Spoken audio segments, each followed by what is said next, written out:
আম্মাজান খাদিজাতুল কুবরা রাদিয়াল্লাহু তাআলা আনহা, ওনার ভাগনা নাম হলো আবুল আস। বড় ভালো, বড় ভদ্র, বড় নম্র শিশুকালটা আম্মাজান খাদিজাতুল কুবরা রাদিয়াল্লাহু তাআলা আনহার ঘরেই ওনার কাটছে। কারণ আম্মাজান হলেন আবুল আসের আপন খালা, খালার বাড়িতে ওনার সময়টা কাটছে। অতএব জয়নবকে বিবাহ দিলেন আপন খালাতো ভাইয়ের কাছে, নাম হলো আবুল আস। বংশ, ধন দৌলত, ইজ্জত, সম্মান সর্বদিক দিয়ে মক্কায় যার সুনাম ছিল আবুল আস। কোন দিক দিয়ে কোনো কমতি নেই। তার কাছে মেয়েটাকে বিয়ে দিলেন জয়নবকে। বাইরে বন্ধুরা, চলছে ভালো তো চলছে আল্লাহর নবী, এইদিকে তারপরের দুই মেয়ে রুকাইয়া আর উম্মে কুলসুম, এই দুজনকেও নবীজি নবুয়তের আগে বিয়ে দিলেন। আবুল আহাবের দুই ছেলে নাম হলো উতবা আর উতাইবা। এই উতবা উতাইবার কাছে আল্লাহর নবী তার দুই মেয়েকে বিয়ে দিলেন। রুকাইয়াকে বিয়ে দিলেন উতবার কাছে, আর উম্মে কুলসুমকে বিয়ে দিলেন উতাইবার কাছে। নবুয়তের আগে এই বিয়েগুলি সংঘটিত হয়েছিল। এ ভাই, এরপরে আল্লাহর নবী যখন নবুয়ত পান, নবুয়ত পাওয়ার পর মেয়েরা সবাই তো আল্লাহর নবীর নবুয়ত স্বীকার করে কালেমা পড়ে মুসলমান হয়ে গেলেন। কিন্তু তাদের স্বামীরা তো মুসলমান হলেন না।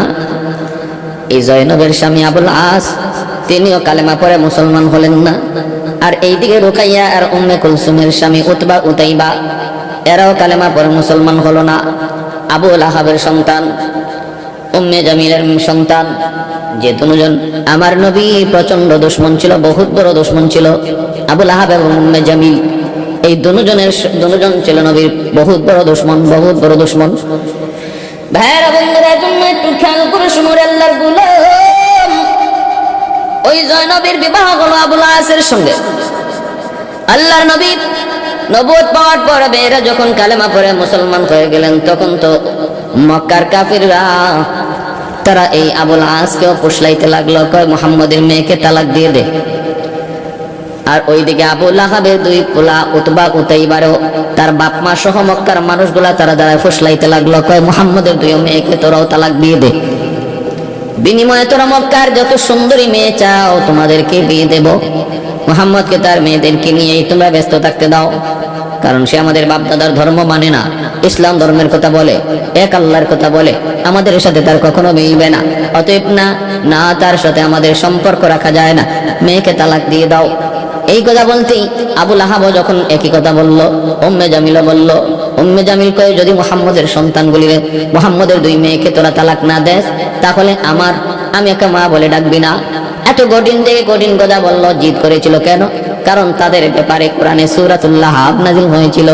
এই সূরাতুল লাহাব আবুল আহাব এবং তার স্ত্রী উম্মে জামিলের ব্যাপারে আল্লাহ পাক অগ্রিম জানায় দিয়েছিলেন, এরা চিরস্থায়ী জাহান্নামে হবে, জাহান্নামের কীট হবে, জাহান্নামের লাকড়ি হবে।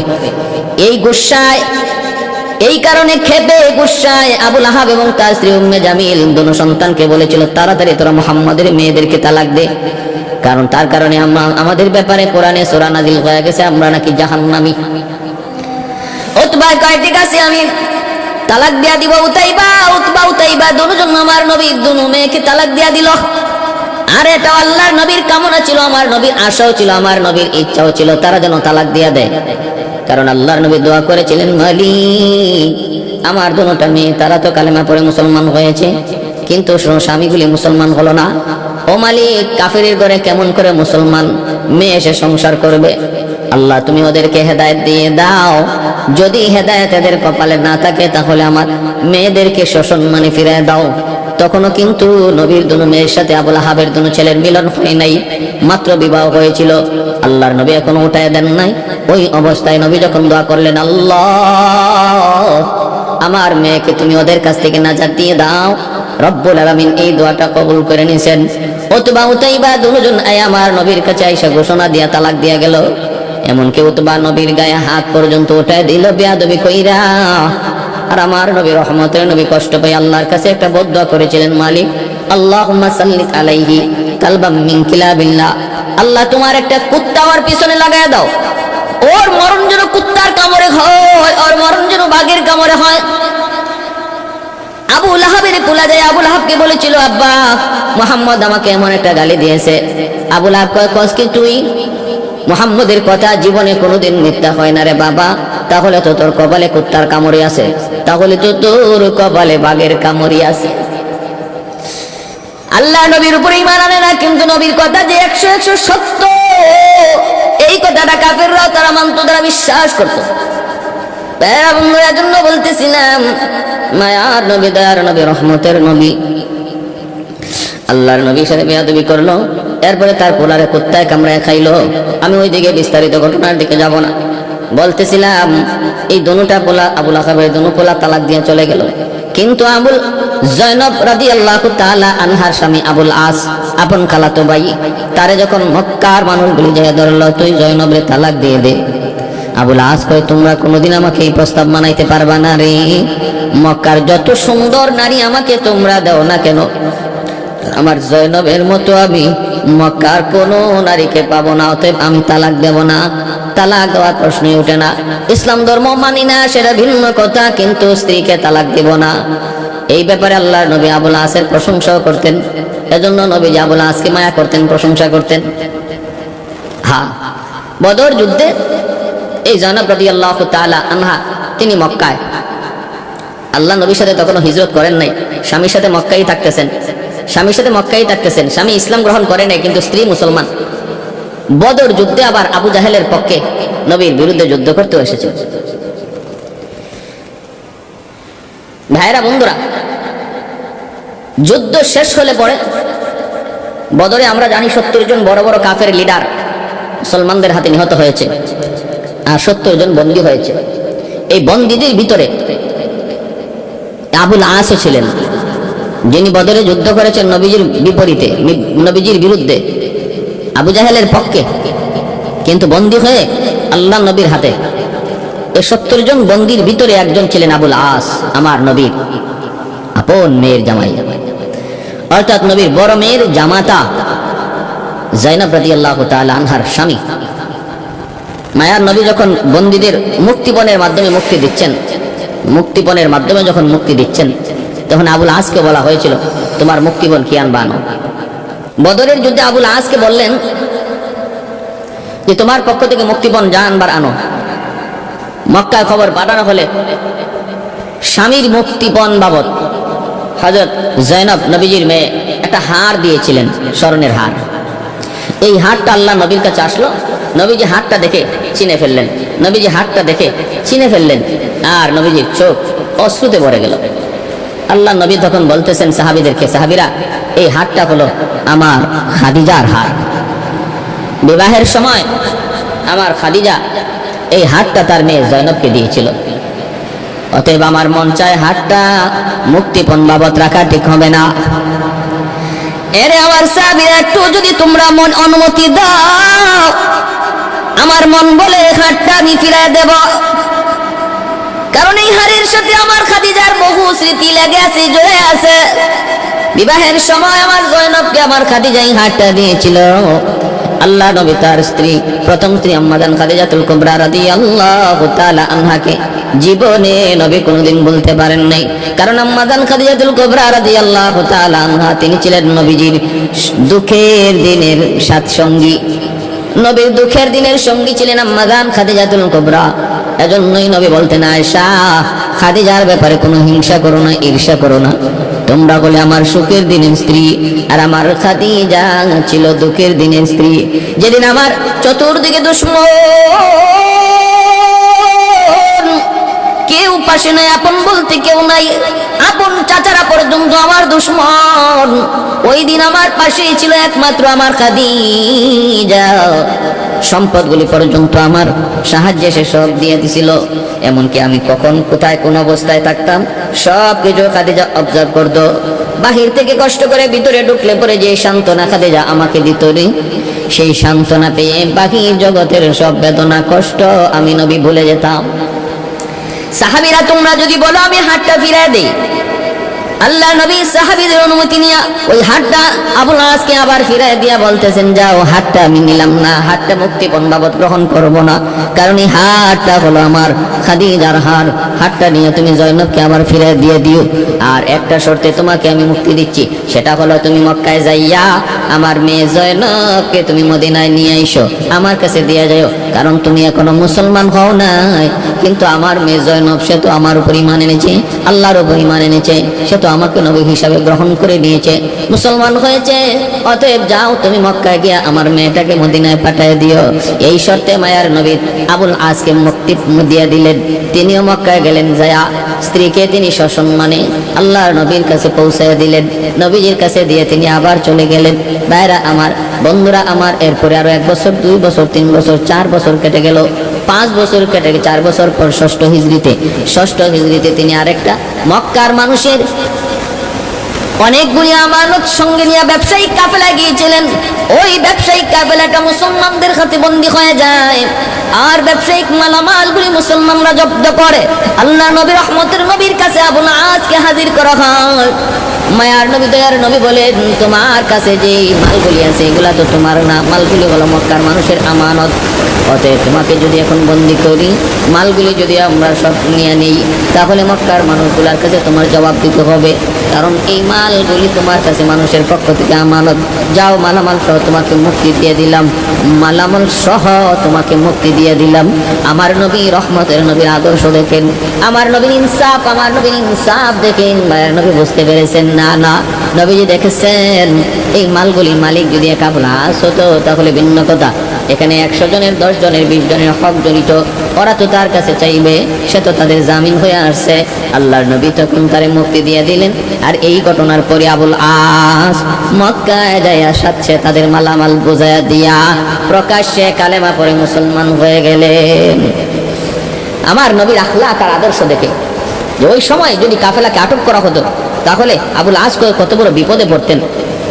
এই কথা আমার নবীর আখলাক, নবীর আদর্শ, নবীর চরিত্র, নবীর ব্যবহার, নবীর নীতি, নবীর আদর্শ, এটা দেখে আবুল আস মক্কা আইসা আর দেরি করলেন না। ওই মালগুলা তাদের, এই আমানত তাদের যার যার হাতে বুঝাইয়া দিয়েই আবুল আস প্রকাশ্যে মক্কার মানুষের সামনে কালেমা পড়ে মুসলমান হয়ে গেলেন। এরপরে তিনিও হিজরত করে মদিনায় চলে আসলেন। আল্লাহ নবী তার মেয়েকে আবার তার সংসারে দিয়ে দিলেন। ভাইয়েরা, বন্ধুরা, জন্য বলতেছিলাম,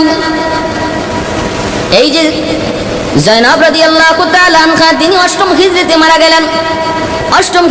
গেলেন। আর আবুল আস তিনি 12 হিজরিতে মারা গেলেন। 12 হিজরিতে 8ম হিজরত, 4 বছর পরে স্বামী আবুল আস তিনিও মারা গেলেন। এরপরে হলো রুকাইয়া, আল্লাহ নবীর মেয়ে রুকাইয়া। আবুল আহাবের ছেলে উতবার হাতে নবীজি বিবাহ দিয়েছিলেন।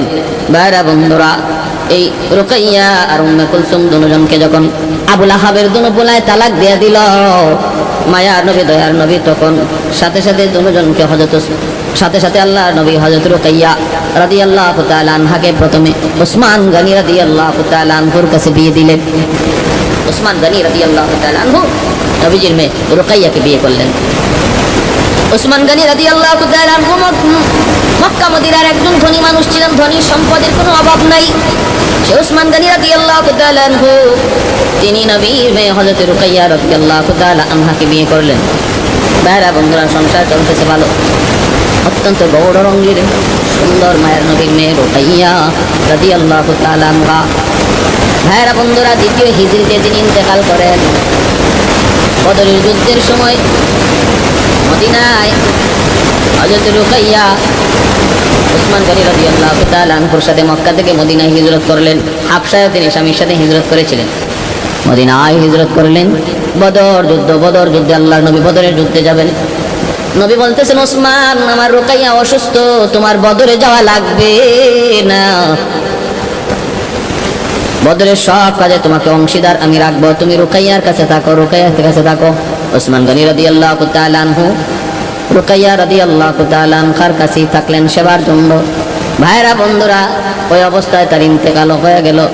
হযরত যায়েদ ইবনে হারেসা রাদিয়াল্লাহু তাআলা আনহু যখন বদর যুদ্ধের বিজয়ের খবর মদিনায় তিনি সবার আগে নিয়ে ঢুকলেন, তখন তিনি দেখতে পেলেন রুকাইয়ার কবরের উপরে মাটি সমান করা হচ্ছে।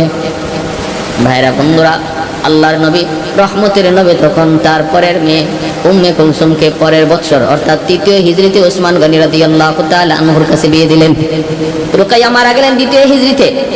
এর পরের বছর 3য় হিজরিতে উম্মে কুলসুম রাদিয়াল্লাহু তাআলা আনহাকে নবী ওসমান গনি রাদিয়াল্লাহু তাআলা আনহুর কাছে বিয়ে দিলেন। এজন্যই ওসমান গনি রাদিয়াল্লাহু তাআলা আনহুকে জিন্নুরাইন বলা হয়, 2 নূরের অধিকারী বলা হয়, 2 নূরের অধিকারী। নবীর 2জন মেয়ে তিনি বিবাহ করেছিলেন, এজন্য 2 নূরের অধিকারী ওনাকে বলা হয়। এ ভাই, এজন্য খেয়াল করে মনোযোগ দিয়ে শুনি, হযরত উম্মে কুলসুম তিনিও ভাইরা বন্ধুরা 9ম হিজরিতে তিনি ইন্তেকাল করেন, 9ম হিজরিতে ইন্তেকাল করেন। বাইরে এইভাবে দেখা গেল জয়নব তিনি মারা গেলেন 8ম হিজরিতে, রুকায়া মারা গেলেন 2য় হিজরিতে, উম্মে কুলসুম মারা গেলেন 9ম হিজরিতে। ভাইরা বন্ধুরা, তাহলে দেখলাম কি নবীজি 4 জন মেয়ের ভিতরে 3 জন মেয়ে আমার নবীর জীবদ্দশায় তারা ইন্তেকাল করলেন। আর ছেলে সন্তান 3 জন, কাসেম, আব্দুল্লাহ, ইব্রাহিম। কাসেম মাত্র জন্মের পর 17 দিন জীবিত ছিলেন। আর আব্দুল্লাহ তিনিও তো আমার ভাইরা বন্ধুরা নবুয়তের পূর্বে তিনিও তো ইন্তেকাল করেন। এ ভাই, আর ওইদিকে যে আব্দুল্লাহর উপনাম ছিল তাকির আর তয়্যিব, মক্কায় বাল্যকালেই তিনিও ইন্তেকাল করেন। এরপরে এক সন্তান মদিনায় জন্ম নিয়েছিল মারিয়া কিপ্তিয়ার গর্ভে ইব্রাহিম। ওই ইব্রাহিম তিনিও দুধ পান করা অবস্থায় মারা গেলেন। তাহলে নবীজির 3 জন ছেলে সন্তান 3 জন নবীর হাতে মারা গেলেন। আর 4 জন মেয়ে সন্তানের ভিতরে 3 জন মেয়ে সন্তান নবীর হাতে ইন্তেকাল করলেন। তাহলে 7 জনের ভিতরে 6 জন সন্তান নবী নিজের কাঁধে বোঝা বহন করে কবরে রাখছেন। একজন বাবা একজন মা কেমন করে এটা সইতে পারে? একটা সন্তানের লাশই বাবার কাঁধে জীবনের সবচেয়ে বড় ভারী বোঝা। পৃথিবীর জমিনে এত বড় ভারী বোঝার কিছু হয় না রে আল্লাহর গোলাম। যেই বাবার কাঁধে তার সন্তানের লাশ, এর চেয়ে ভারী কোনো বোঝা দুনিয়াতে হয় না। সেখানে আমার নবী 1টা 2টা বোঝা নয়, 7টা বোঝা, 6টা বোঝা মায়ার নবী নিজের কাঁধে উঠাইছেন। 6 জনের লাশ নবীজি নিজে বুকে লইছেন, হাতে লইছেন, কবরে রাখছেন। কেমন কষ্ট, কেমন কষ্ট, কেমন বেদনা আমার নবী পাইছেন রে ভাই। মাত্র শুধু একজন সন্তান, যার নাম হলো খাতুনে জান্নাত ফাতেমা রাদিয়াল্লাহু তাআলা আনহা, তিনি শুধু আল্লাহর নবীর ইন্তেকাল দেখেছেন। বাবার ইন্তেকাল শুধু একমাত্র একজন সন্তানই দেখেছেন, তিনি হলেন খাতুনে জান্নাত মা ফাতেমা রাদিয়াল্লাহু তাআলা আনহা। ও ভাই, এজন্য বলতেছি খাতুনে জান্নাত ফাতেমা রাদিয়াল্লাহু তাআলা আনহাকে আল্লাহর নবী বিয়ে দিয়েছিলেন আপন চাচাতো ভাই হযরত আলী রাদিয়াল্লাহু তাআলা আনহুর কাছে। নবীর আপন চাচা আবু তালিবের সন্তান হলেন আলী। এই আলী রাদিয়াল্লাহু তাআলা আনহুর কাছে মায়ার নবী তার কলিজার টুকরা মেয়ে ফাতেমা রাদিয়াল্লাহু তাআলা আনহাকে বিয়ে দিলেন। সন্তানদের ভিতরে সবচেয়ে বেশি মায়া, সবচেয়ে বেশি আদর, সবচেয়ে বেশি স্নেহ নবীজি করতেন ফাতেমা রাদিয়াল্লাহু তাআলা আনহাকে। হ্যাঁ, সবার ছোট ছিলেন। আলী রাদিয়াল্লাহু তাআলা আনহুর সাথে বিয়ে দিলেন আল্লাহর নবী। আর বলে দিলেন, আলী, আমার কলিজার টুকরাকে তোমার হাতে দিচ্ছি। সে যদি সুখে থাকে, সে যদি আনন্দ পায়, আমি রসুল আনন্দ পাই। আমার ফাতেমা যদি কষ্ট পায়, আমি রসুল কষ্ট পাই। আর ফাতেমা রাদিয়াল্লাহু তাআলা আনহাকে আল্লাহর নবী আবার বুঝাই দিয়েছে, স্বামীর পায়ের তলে স্ত্রীর বেহেশত আল্লাহ রেখে দিয়েছে। আলীর মনে কষ্ট দিও না। আল্লাহ নবী দুজনকে 2 দিক দিয়া নসিহত করে সংসার জীবনে দোয়া করে তাদেরকে বিদায় দিলেন। আল্লাহ পাক রব্বুল আলামিন সুখে শান্তিতেই রাখছেন আমার ভাইরা। এবার আসুন, হযরত আলী রাদিয়াল্লাহু তাআলা আনহু এবং ফাতেমা রাদিয়াল্লাহু তাআলা আনহা, তাদের পরিবার থেকে সন্তান আসলো 3 জন, 3 ছেলে, হাসান, হুসাইন আর মুহসিন। তিনি অল্প বয়সে বাল্যকালে মারা গেলেন। ছিলেন হাসান হুসাইন। এই হাসান হুসাইন থেকে আমার নবীর বংশ জারি রয়েছে। হাসান হুসাইন থেকে আমার নবীর বংশ জারি রয়েছে। আমার ভাইরা, সেই ধারাবাহিকতায় আজও জমিনে নবীর বংশের লোক আসেনি না নাই? সঈদ বংশের লোক, নবীর বংশের লোক আজও আছে। এ ভাই, এজন্য বলতেছিলাম, নবীজি কষ্ট পাইছেন না পাইছেন না? একে একে সন্তানগুলো আল্লাহ নিয়ে গেছেন। ছেলে সন্তান নিয়ে গেছেন, মেয়ে সন্তানও নবীর হাতেই তাদের ইন্তেকাল হয়েছে, নবীর হাতেই তাদের বিদায় দিতে হয়েছে। বাবা সন্তানকে কবরে রাখবে, বাবা সন্তানকে কবরের বিদায় দিবে। এ ভাই, এই অবস্থায় যদি বাপ মা সবর করে তাহলে কি হয় শুনবেন। আমার ভাইরা বন্ধুরা, আল্লাহর নবী রহমতের নবীর একখান হাদিস শুনেন। আমার আপনার জীবনও এমন করলে পাওয়া যাবে বহু বাপ মা সন্তানকে নিজের হাতে কবরে রাখতেছে। একজন বাবাই শুধু জানে ওই মুহূর্তে তার দিলের হালত, একজন মাই শুধু জানে, একজন মাই শুধু বুঝে তার দিলের হালত। আমার আল্লাহ ছাড়া আর মা ছাড়া কেউ জানে না, আল্লাহ ছাড়া বাবা ছাড়া ওই বাবার দিলের হালত কেউ বুঝবে না। যেই বাবা তার সন্তানকে কবরে নিজের হাতে রাখবে, লাশটা বাবা কান্দে করে খাটিয়ালে লইয়া কবরের দিকে রওনা দিবে, ওই বাবার দিলের হালত আমার আল্লাহ জানে আর বাবা জানে, আর কেউ জানে না। আল্লাহ, পৃথিবীতে তুমি এত বড় বাড়ি বোঝা কাউকে দিও না আল্লাহ, এই বোঝা তুমি আমাদেরকে দিও না, আমরা এই বোঝা সইতে পারবো না। এটা বড় কঠিন বাড়ি বোঝা, কঠিন পরীক্ষা। আল্লাহ, তুমি পরীক্ষা নিও, ইমানের পরীক্ষা আমাদের কাছ থেকে সহজ পরীক্ষা নিও। কঠিন পরীক্ষা আমরা পাস করতে পারবো না মালিক, আমাদের ইমান বড়